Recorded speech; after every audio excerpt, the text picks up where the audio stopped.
తెలంగాణ రాష్ట్రంలో ఉన్నటువంటి 90% మంది బీసీ ప్రజలందరికీ పేరు పేరున్న నమస్తే, జై భీమ్ తెలియజేస్తూ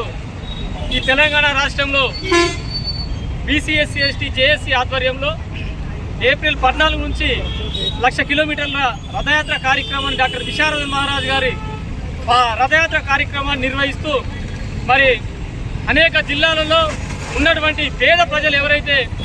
ప్రభుత్వ బడులలో చదువుకునేటటువంటి పిల్లలు అనేక మంది కాలినడకన నడుస్తూ ఎన్నో కిలోమీటర్ల పొడవున స్కూల్కు నడుచుకుంటూ వెళ్ళి వాళ్ళు చదువుకోవడం జరుగుతూ ఉన్నది ఈరోజు పేద ప్రజలు. అటువంటి పేద విద్యార్థులకు మరి బస్సు సౌకర్యం ఫ్రీగా కల్పించి వారికి నాణ్యమైనటువంటి విద్యను అందించేటటువంటి బాధ్యత ఈ ప్రభుత్వం పైన ఉన్నది. ఎందుకనంటే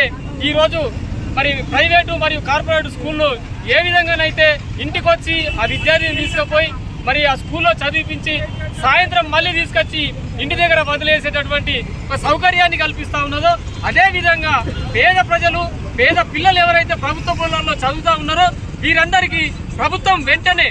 ఆడవాళ్లకు కాదు ఫ్రీగా బస్ సౌకర్యం కల్పించాల్సింది. మరి ఈ యొక్క పేద ప్రజలైనటువంటి పిల్లలు ఎవరైతే ఉన్నారో ఆ ప్రభుత్వ బడులలో చదివేటటువంటి పిల్లలకు బస్సు సౌకర్యం ఉచితంగా అందించి వీళ్ళకు నాణ్యమైనటువంటి విద్య మరియు ఆహారం అందించేటటువంటి ఒక ప్రణాళికను సిద్ధం చేయాలి, అందించాలని చెప్పేసి గౌరవ శ్రీ డాక్టర్ విశారద మహారాజ్ గారు అనేక రోజులుగా ఈ రథయాత్ర కార్యక్రమాన్ని నిర్వహిస్తూ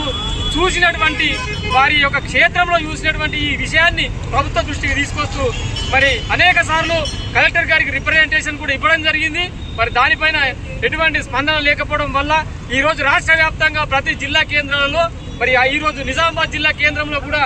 మేము బీసీఎస్సీలు అంతా కలిసి ఈరోజు ధర్నా కార్యక్రమాన్ని నిర్వహించి కలెక్టర్ గారికి రిప్రజెంటేషన్ కూడా ఈరోజు కూడా ఇవ్వడం జరుగుతూ ఉంది. కాబట్టి దీనిపైన ప్రభుత్వం వెంటనే స్పందించి ఈ యొక్క ఉచిత బస్సును పేద పిల్లలకు అందించాలని చెప్పేసి డిమాండ్ చేస్తూ ఉన్నాం. అందరికీ నమస్తే.